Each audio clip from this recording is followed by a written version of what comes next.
কিশোর রাসূল সাল্লাল্লাহু আলাইহি ওয়াসাল্লামের খেদমত করতো, ইহুদি কিশোর। কোন ধর্মের কিশোর বলেন তো? ইহুদি কিশোর। প্রায় আসতো রাসূল সাল্লাল্লাহু আলাইহি ওয়াসাল্লামের কাছে, আসতো রাসূল সাল্লাল্লাহু আলাইহি ওয়াসাল্লামের সেবা করতো, কিন্তু তাকে কখনো রাসূল সাল্লাল্লাহু আলাইহি ওয়াসাল্লাম দিনের দাওয়াত দেননি। ছেলেটা ইহুদি, কিন্তু তার সামনে কখনো দিনের দাওয়াত তিনি দেন নাই। তো একদিন দেখে যে ওই ছেলে আসে না, লাগাতার এরকম কয়েকদিন যাবত ওই ছেলে আর আসে না। তখন রাসূল সাল্লাল্লাহু আলাইহি ওয়াসাল্লাম খোঁজ নিলেন যে কি হয়েছে। তখন রাসূল সাল্লাল্লাহু আলাইহি ওয়াসাল্লাম শুনতে পেলেন যে ছেলেটা অসুস্থ। ছেলেটা কি অসুস্থ? আল্লাহর হাবিব সাল্লাল্লাহু আলাইহি ওয়াসাল্লাম তার বাসায় গেলেন, যে দেখলেন যে বিছানায় পড়ে আছে ছেলেটা। আল্লাহর হাবিব সাল্লাল্লাহু আলাইহি ওয়াসাল্লাম গেলেন, যে দেখলেন যে ইহুদি ছেলেটা বিছানায় পড়ে কাতরাচ্ছে, পাশে ছেলেটার বাবা। রাসূল সাল্লাল্লাহু আলাইহি ওয়াসাল্লাম তার মাথায় হাত বুলিয়ে দিলেন, তার খোঁজ খবর নিলেন।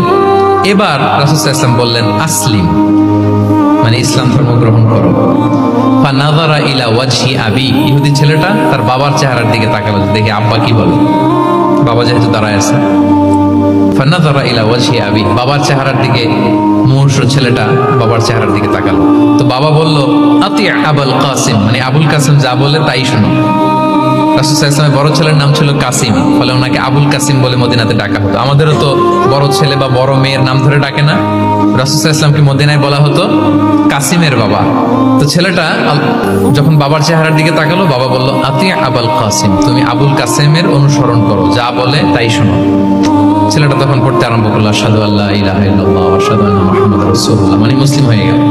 রাসূল সাল্লাল্লাহু আলাইহি ওয়াসাল্লাম ইহুদিদের ঘর থেকে বের হয়ে আসলেন আর বললেন আলহামদুলিল্লাহিল্লাযী আনকাযাহু মিনান নার, বুখারীর বর্ণনা।